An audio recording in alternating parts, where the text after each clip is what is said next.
What a gorgeous day. 10 degrees, amazing sunshine. I'm in Grand Teton National Park. It's so awesome.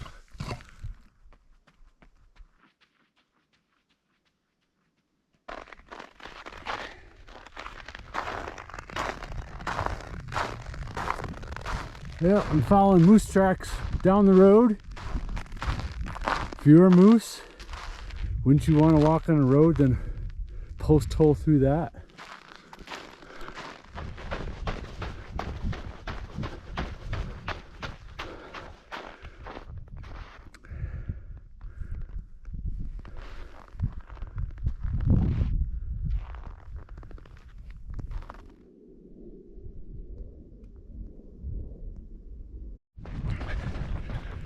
Got another nice long easy run in today. This is relatively flat terrain today, just cruising on the park road and just getting some nice steady miles in. Good time to work on cadence, good time to work on arm swing, which we're going to talk about today.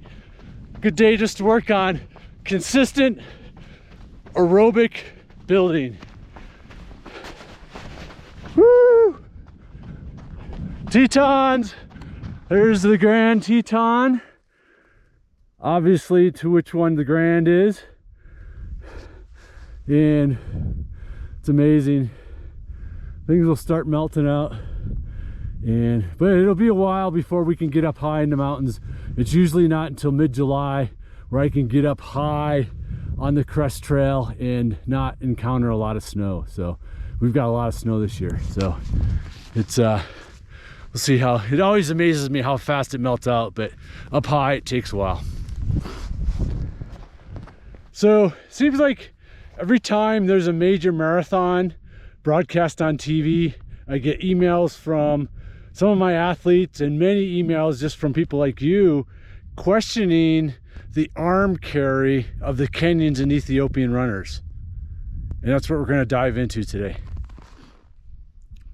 So the question I get is that, again, oftentimes there's many Kenyan runners and Ethiopian runners carry their arms, gotta get up here on the snow, carry their arms super high.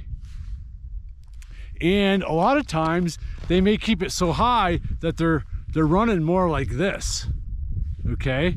And I'm all for relaxed arms, high arms, but again, this is one of those things where, you know, you're critiquing the best runners in the world, and some negative people might say, well, hey, they're the best runners in the world, why are you wanting to change what they're doing? Well, just imagine how much better they could be. But also, biomechanics is biomechanics.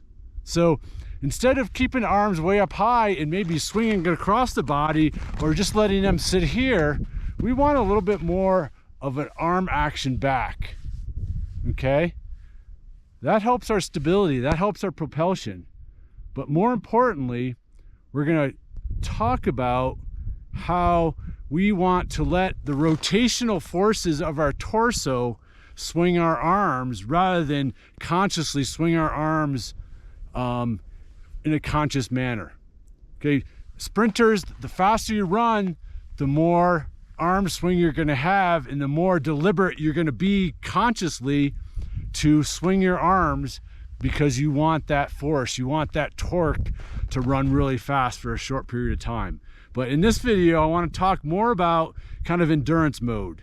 We want to be nice and relaxed, we want to conserve energy, but most importantly, even though the effort's easier, we still want to utilize our arms in an appropriate way to utilize our proper biomechanics to help you remain biomechanically sound for as long as possible, so you can perform as long as possible. So again, instead of holding them up here and maybe not moving them very much or letting them cross your body, we want just a little bit more of letting that elbow drive back. So if we're talking physics, what goes back must go forward. Also, by allowing the rotational forces to drive your elbow back, you're creating stability in your spine and micro muscles of your spine that's helping your whole body remain stable. Okay, so by driving that right arm back, I'm creating stability for my body. Just like hips and legs are creating stability for your legs, arms really help us for our stability as a whole unit. And that's what we want to look for when we talk about running biomechanics, is what's the whole body doing. So again, when we're talking run form with our arms, we have to understand that we want to let our arms swing through the rotational forces of our torso. When we run, our torso wants to do this. Okay, so what I want you to do is I want you to do two little drills. One, I want you to run with your arms behind your head. And then I want you to run with your arms at your side. Okay, so what I'm doing by putting your arms over your head and at your side, I'm specifically taking your arms away from the equation. And in doing this, you'll notice, and I don't know if you can pick it up in the video very well, but you will notice when you're here and here, if you run naturally without using your arms, there's going to be a natural rotation of your torso that again is biomechanically natural, that helps us flow, that helps us propel ourselves forward, helps us to be stable. Okay, there's a lot of propulsion there as well as stability. Okay, and this is something that's not really talked about. Okay, so we hear about we don't want to cross our arms over. The reason we talk about that, because that naturally may happen because of that rotational force. Okay, but we don't want the arms to do that. We want to keep them at our side. Okay, so the point being is do this drill so you can feel that natural rotation that takes place as we run. I want you to feel that. You need to feel that, so then when you incorporate the arms, you look for that feeling and it helps you relax. The more tense you are, the more your rotational force of your torso won't take place. And I see a lot of runners, really, they don't move their arms or their body at all from their waist up. Very tight, okay? So again, here and here will help you relax and to feel that natural rotation that occurs. And then when you pull the arms into it, let your conscious arm swing happen secondly. First, we want to feel the rotation happen to pull your arm back, okay? But again, we don't want to rotate a lot. Your arm is taking up that rotation now. Do the drill, feel the rotation, and then let it naturally, the rotation of your torso, naturally swing your arms, okay? And again, we want to drive them more back than up in front. If we're carrying something heavy, that's a real heavy load here, okay? We want to keep it a little bit more neutral here and think about driving that elbow back to get that stability, okay? So first and foremost, do the drills, feel the rotation, and then let the rotation help you to feel how the rotation naturally swings our arms rather than us think we have to do it really consciously.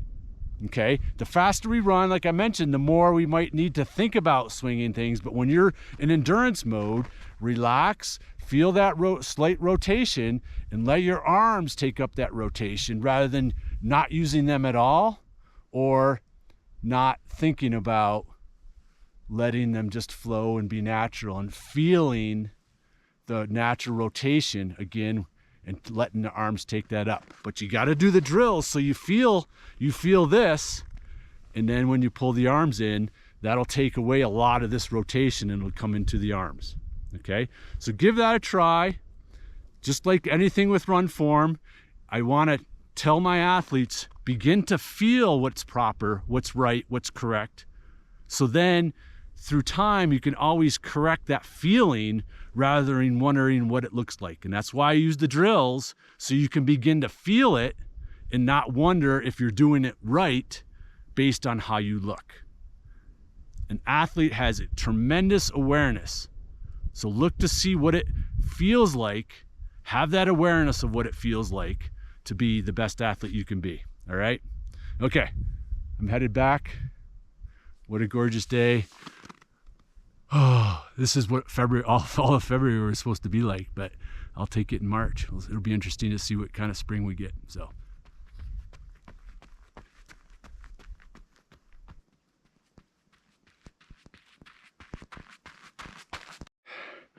All right, this is probably going to be a major tease, but in Yellowstone, there's packs of wolves that have migrated south to where I am at today, and it's known as the Kelly Pack. And I can hear a pack of wolves hollowing over in that direction.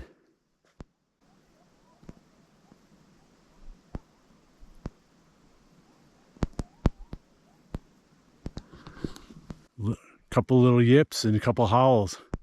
I know you're not going to be able to pick it up on this, but nature's always a cool thing.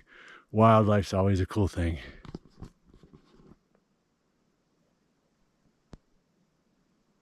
Let's see if we can get closer, maybe hear them.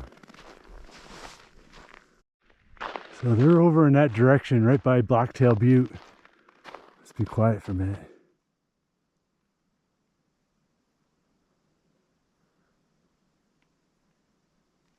Yeah, they're pretty quiet. About 10 years ago, I was up here running, driving home, and right about in that same area, I stopped and basically just sat and watched the pack of wolves play in the sagebrush, in the snow, and they literally came right across in front of my truck. It was a pretty cool, something I always remember.